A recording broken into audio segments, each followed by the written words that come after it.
I am William Wallace, son of Scotland, a warrior forged in the fires of oppression, a leader driven by love of liberty.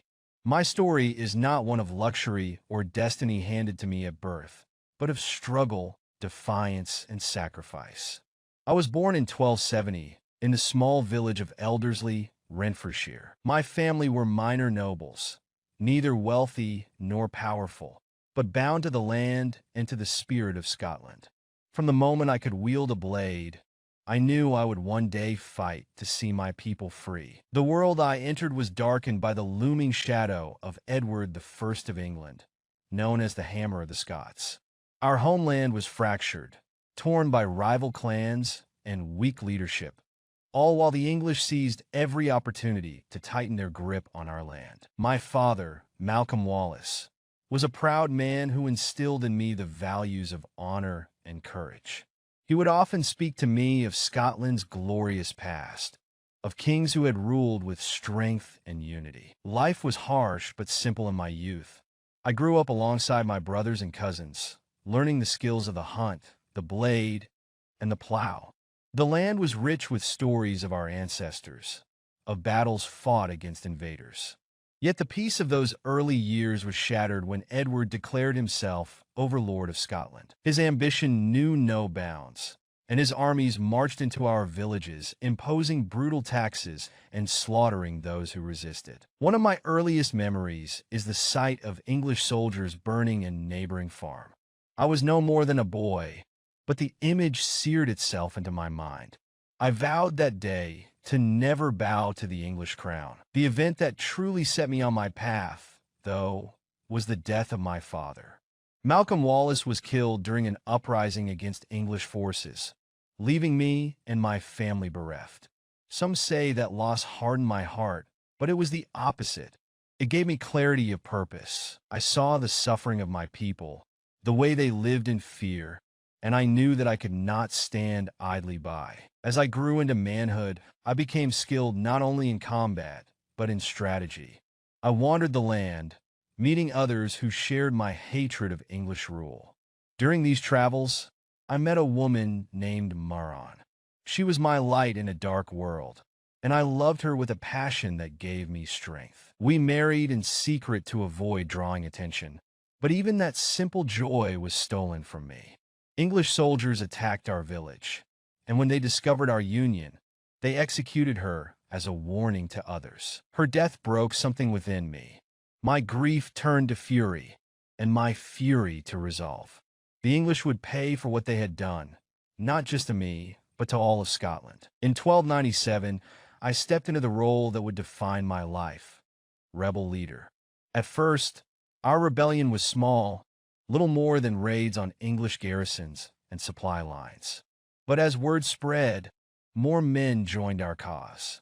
Farmers, blacksmiths, and even some minor nobles flocked to my banner. They were tired of being oppressed, and they saw in me not just a warrior, but a symbol of their desire for freedom. Our tactics were unconventional. We struck quickly, using the terrain to our advantage, and vanished before the English could retaliate. I knew we could not match their numbers or their resources, but we had something they did not: a righteous cause. Our first major test came at the Battle of Stirling Bridge in September 1297. The English, confident in their superiority, believed they could march across the narrow bridge and crush us. But I had studied the battlefield well. I knew that the bridge was their weakness, not their strength. We waited as their army began to cross, and once they were vulnerable, we struck with everything we had.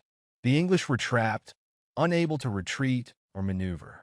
We slaughtered them mercilessly, driving them into the river or cutting them down where they stood.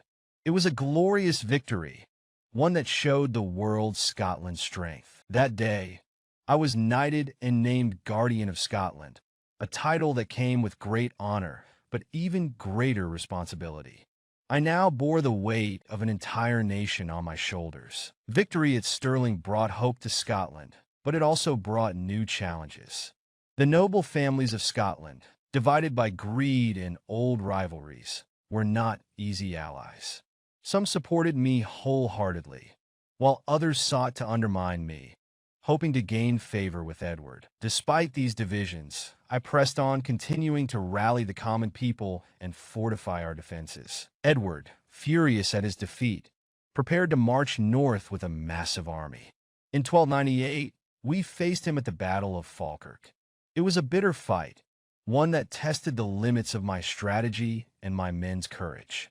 My schiltrons, tight formations of spearmen, held firm against Edward's cavalry, but the English longbowmen rained death upon us. Betrayed by some of my own allies, we were forced to retreat. Falkirk was a devastating blow, but it did not break my spirit.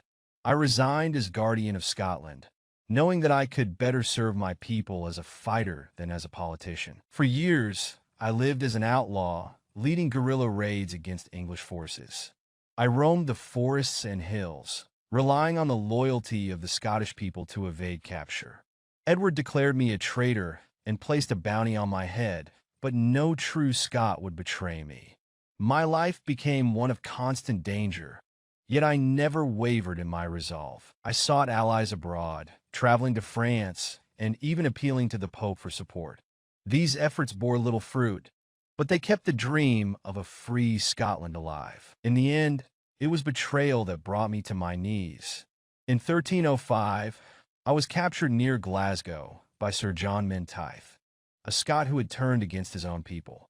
Bound and humiliated, I was handed over to Edward's forces and taken to London. There, I was put on trial for treason, a charge I vehemently denied. I could not be a traitor, I told them, for I owe no allegiance to the King of England. My words were ignored, and I was sentenced to a gruesome death. On August 23rd, 1305, I was dragged through the streets of London to Smithfield, where I was hanged, drawn, and quartered. The pain was unimaginable, but I did not cry out. My final word was freedom. Though my body was destroyed, my spirit lives on. I am William Wallace, and my life was given for the freedom of my people. Scotland remembers, and so long as there are men and women who cherish liberty, my name will never be forgotten.